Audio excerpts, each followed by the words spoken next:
আমি অপ্রাসঙ্গিক একটা পার্টিকে বলবো না। লড়াইটা খুব কমপ্লিট। ওনার পরিবার সিদ্ধান্ত নিয়েছেন একদিকে মমতা ব্যানার্জিকে রাখবেন না সরাবেন। তিনটে বড় নির্বাচনে প্রমাণ হয়েছে যে মমতা ব্যানার্জিকে সরাতে গেলে নরেন্দ্র মোদীজি তথা বিজেপির হাত শক্তিশালী করতে হবে। আপনাকে আগে ঠিক করতে হবে যে মমতা বন্দ্যোপাধ্যায়ের এই রাজত্ব রাখবেন না সরাবেন। যদি রাখতে চান বি টিম হবেন কেন, সরাসরি করুন। কুকুর বোঝাতে পারবেন, প্রমোটিং করতে পারবেন, ধর্ষণ করতে পারবেন, ছিনতাই করতে পারবেন, রাহাজানি করতে পারবেন, লোকের কাছ থেকে চিটিংবাজি করতে পারবেন, থানা কিচ্ছু করবে না, আশীর্বাদ থাকবে। আর যদি সরাতে চান বিকল্প বিজেপি। 2019 বিজেপি ভোট পেয়েছে 2,30,00,000, তৃণমূল কংগ্রেস ভোট পেয়েছে 2,70,00,000। 2021 বিজেপি ভোট পেয়েছে 2,28,00,000, তৃণমূল কংগ্রেস ভোট পেয়েছে 2,70,00,000। 2024 বিজেপি ভোট পেয়েছে 2,33,27,000, তৃণমূল ভোট পেয়েছে 2,73,00,000 সামথিং, 74,00,000। এর পরেও আপনি বলবেন যে সিপিএম কে কলতানকে ভোট দিলে চোর নান্টুর বেটা তিনি হারবেন, তো ভোট কাটতে দাঁড়িয়েছে। এই কেন্দ্রে লোকসভাতে ডক্টর সুজন চক্রবর্তী 2,40,000 ভোট পেয়ে কেটে 76,000 ভোটে বিজেপি প্রার্থীকে হারিয়ে দিয়েছেন এবং তৃণমূল কংগ্রেসকে জিতিয়ে দিয়েছেন। এবং এইসব হয়েছে বলে এরা সাহস পেয়েছে।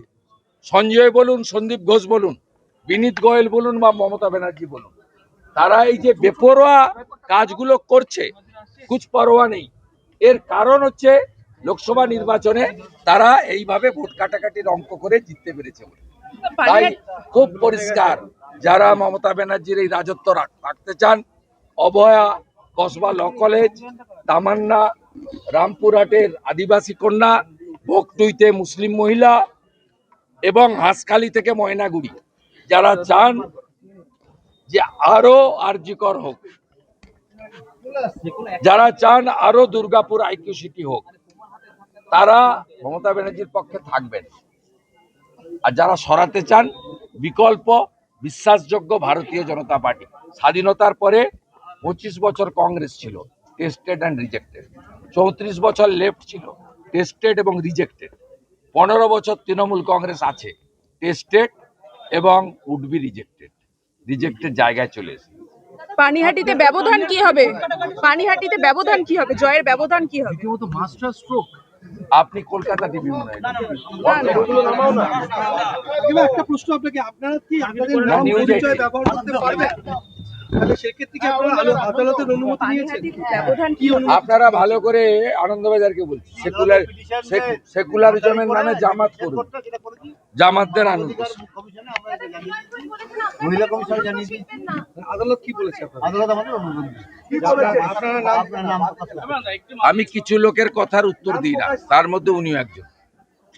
একটা যে চিকিৎসকরা আন্দোলনে সামিল, সবাই একসঙ্গে বললে হবে, আমার হয়ে গেছে তাদের।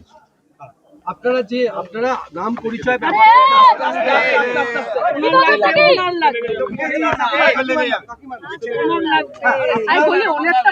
ওনাকে দুটো আমাকে পাঠিয়ে দিন। আদালত স্বীকৃতি দিয়েছে। ওনারা স্বেচ্ছায় পিটিশন করেছিলেন। আমি অর্ডার কপিটা আপনাদের চিন্তা মুক্তির জন্য অর্ডার কপিটা আপনার মিডিয়া গ্রুপে দিয়ে দিচ্ছি, আমি কালেক্ট।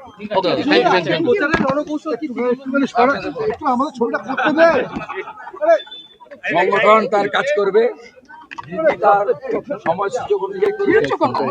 আমরা চাই উনি যতটা পারেন মানুষের কাছে পৌঁছাক।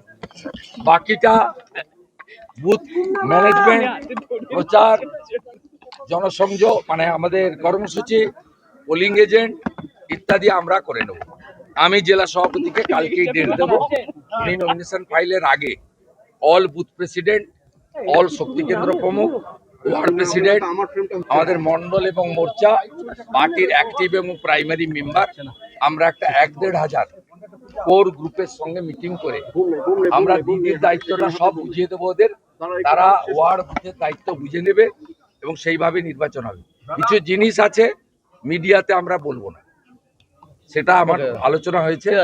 ওনারা বিজেপিকে ভরসা করেন, আমাদের রাজ্য বিজেপি সভাপতি সহ আমাদের টিমকে ভরসা করেন, আমাকে বিশেষভাবে ভরসা করেন। আমারও অনেকটা দায়িত্ব রয়েছে উনার নির্বাচনী জয়ে যাতে সুনিশ্চিত হয়, উনি যাতে কোনোভাবে এই সময়কালে উনি সুস্থভাবে সুন্দরভাবে সবকিছু করতে পারেন। অত্যন্ত সাধারণ পরিবার, নির্বাচনের তারা এবিসিডিও জানেন না, অতীত অভিজ্ঞতা জানেন না, তারা যাতে কোনোভাবে বিব্রত না হয় তা আমরা দেখব। আমি সংবাদ মাধ্যমকেও বলবো, পোর্টালগুলোকেও বলবো, ওনাকে এমন কোনো প্রশ্ন বা বিব্রত করবেন না যেটা ওনার পক্ষে ঠিক হবে না। এটাও আপনাদের কাছে আমার আপিল থাকবে। ওনারা প্রথম থেকে চেয়েছিলেন যে তৃণমূলকে পরাস্ত করতে একের বিরুদ্ধে এক লড়াই হতো, বামেদের কাছে ওনারা আবেদন জানিয়েছিলেন, কিন্তু সেটা শোনেনি। সে ব্যাপারে আপনি কি বলবেন? এবার ভোটাররাই করবে। বাম ভোটারদের বড় অংশ যারা লোকসভাতে বামকে ভোট দিয়েছে, এবারে তারা আমার বিশ্বাস পরিবর্তনের পক্ষে ভোট দেবে। কারণ এখনো বামেদের যারা আছে তারা সবাই তৃণমূলের বিটিম নয়। বামেদের মধ্যে এখনো কিছু ভোটার রয়েছে যারা আদর্শগত জায়গাটা তো বামপন্থীদের আছে কিছুটা, তার বাইরেও একটা বড় অংশের ভোটার আছে যারা মনে করেন এই 26-এর নির্বাচনে ক্ষুদ্র রাজনৈতিক স্বার্থ না দেখে বৃহত্তর বাংলাকে বাঁচানোর স্বার্থ দেখতে হবে। আমি বিশ্বাস করি যে তাদের ভোট আমরা পাবো, এবং যে কাটাকাটির অঙ্কে লোকসভা ভোটে তারা জিতেছেন, এবারে সেই কাটাকাটির সুযোগ ওরা পাবে।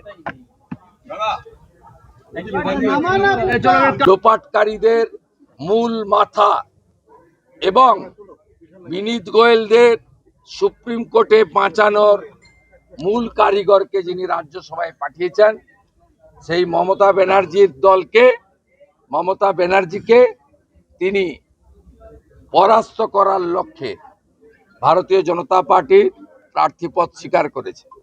একটা দুটো ভোটে নয়, পানিহাটিতে আমার বিশ্বাস এখানকার শিক্ষিত জাগ্রত জনতা, গণদেবতা, তারা এমন রেকর্ড মার্জিন এখানে তৈরি করবে যেটা স্বাধীনতার পরে পানিহাটি বিধানসভা তৈরি হওয়ার পরে কেউ দেখেনি। এই বিশ্বাস আমার আছে।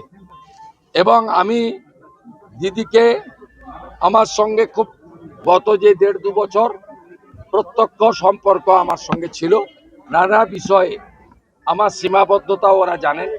আবার আমার as a BJP, as a LOP, তার বাইরেও অভয়া বোনের দাদা হিসেবে আমার যে নিজস্ব মমত্ববোধ, পাশে দাঁড়ানোর শর্তহীন প্রয়াস, সেটা তারা দেখেছেন। সেই কারণে আমাদের মধ্যে বন্ডিংটা খুব শক্ত। নির্বাচন পরিচালনার খুঁটিনাটি জেলা সভাপতি অ্যাডভোকেট চণ্ডীচরণ রায় তিনি দেখবেন সাংগঠনিকভাবে, বাকি উনিও কাজ করবেন ওনার শরীর, মন এবং সময়কে ঠিক রেখে যতটা সম্ভব। উনি ভীষণ লেবোরিয়াস, লড়াই সংগ্রামে পিছপা হয়নি। প্রথম বর্ষপূর্তিতে 2025-এর 9ই আগস্ট রাখি বন্ধনের দিন ছিল, তারপরেও কিন্তু উনি আন্দোলনের রাস্তায় ছিলেন। মমতা ব্যানার্জির পুলিশ ওনার মাথায় বাড়ি মেরেছিল, সে দৃশ্য সবাই দেখেছে। আমার শেষ কথা, আমি দিদিকে বলেছি, আপনার পানিহাটিতে সময় দেওয়ার পরে একটু সময় যদি থাকে, আপনাকে ভবানীপুরেও একবার বা দুবার, অন্তত একবার আপনাকে যেতে হবে। আপনার যে অভিযোগ স্বাস্থ্যমন্ত্রী, পুলিশ মন্ত্রী তথা মুখ্যমন্ত্রী তথা তৃণমূলের ঘোষিত ভবানীপুরের প্রার্থীর এগেনস্টে, সেটা আপনি বলবেন।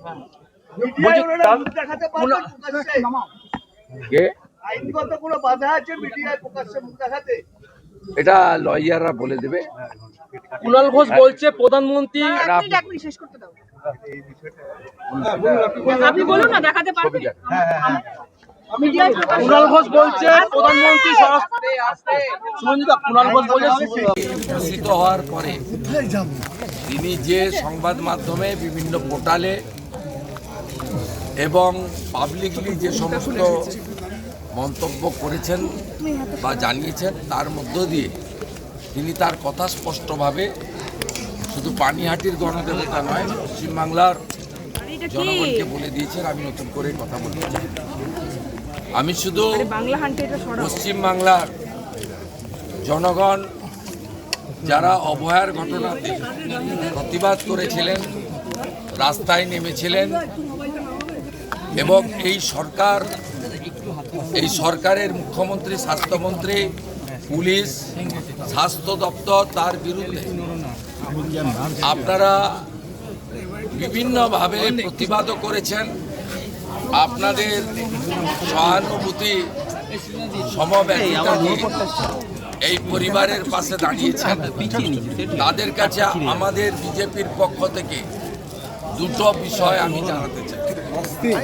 এক হচ্ছে, যারা তড়িৎ গতিতে দ্বিতীয়বার দেহ পোস্টমর্টম করার সুযোগ না দিয়ে কার্যত সেদিন যারা প্রতিবাদ করেছিল, সজল ঘোষ, কৌস্তব বাগচি, অগ্নিমিত্রা পাল এবং আরও অনেকে, সেই দিন যারা দেহ জোর করে ছিনিয়ে এনেছিল, বাড়ির লোকের কনসেন্ট না নিয়ে পানিহাটিতে ইলেকট্রিক চুল্লিতে সিরিয়াল নাম্বার ভেঙে খুব তাড়াতাড়ি দেহকে ইলেকট্রিক চুল্লিতে তাকে প্রমাণহীন করার কাজ করেছিল এবং বাড়ির লোককে দাহ করার জন্য যে অর্থ জমা দিতে হয় সে সুযোগটুকুও এদের পরিবারকে তারা দেননি। তার পরবর্তী সময়ে সিবিআই মামলা হাতে নেওয়ার আগে 5 দিন ধরে যে বিনীত গোয়েলরা, সন্দীপ ঘোষেরা, অতীন ঘোষেরা মমতা ব্যানার্জির প্রত্যক্ষ ডাইরেকশানে, তত্ত্বাবধানে, মনিটরিংয়ে, ইনক্লুডিং নির্মল ঘোষ, তারা যে কাণ্ড কারখানা করে প্রমাণ লোপাট করার কাজ করেছিলেন, তাদের অন্যতম চক্রান্তের নায়ক বিনীত গোয়েল, তার হয়ে সুপ্রিম কোর্টে যিনি সওয়াল লড়াই করেছিলেন, মাননীয়া মেনকা গুরুস্বামীকে তৃণমূল কংগ্রেস পুরস্কার দিয়ে দেখা করেননি শেষ বিজেপিতে, সেই বিজেপিতে ওনার প্রার্থী পদের অনুমোদন দিয়েছেন প্রধানমন্ত্রী। কারণ ভারতীয় জনতা পার্টির কেন্দ্রীয় নির্বাচক মণ্ডলীতে, নির্বাচন কমিটিতে সভাপতিত্ব করেন রাষ্ট্রীয় অধ্যক্ষ। উপস্থিত থাকেন প্রধানমন্ত্রী, আমাদের নেতা নরেন্দ্র মোদী। পড়াশোনা যাদের কম আছে তারা এইসব কথাবার্তা বলে, ভালো করে পড়াশোনা করতে হবে। দাদা, পাণ্ডবেশ্বরে মুখ্যমন্ত্রী আজকে বলছেন যদি কোনো গন্ডগোল হয় তাহলে ঘরের মেয়েরা বেরোন, দিয়ে প্রতিরোধ করুন রেজাল্টের দিন। এখন থেকে কি হারের ভয়, সন্ত্রাসের বার্তা? ইনি প্রতিবার উস্কান, এবারে ওনার উস্কানিতে কেউ পা দেবে না, হিন্দুও না মুসলমানও না। কারণ উনি এসআইআর নিয়ে অনেকবারই উস্কেছেন,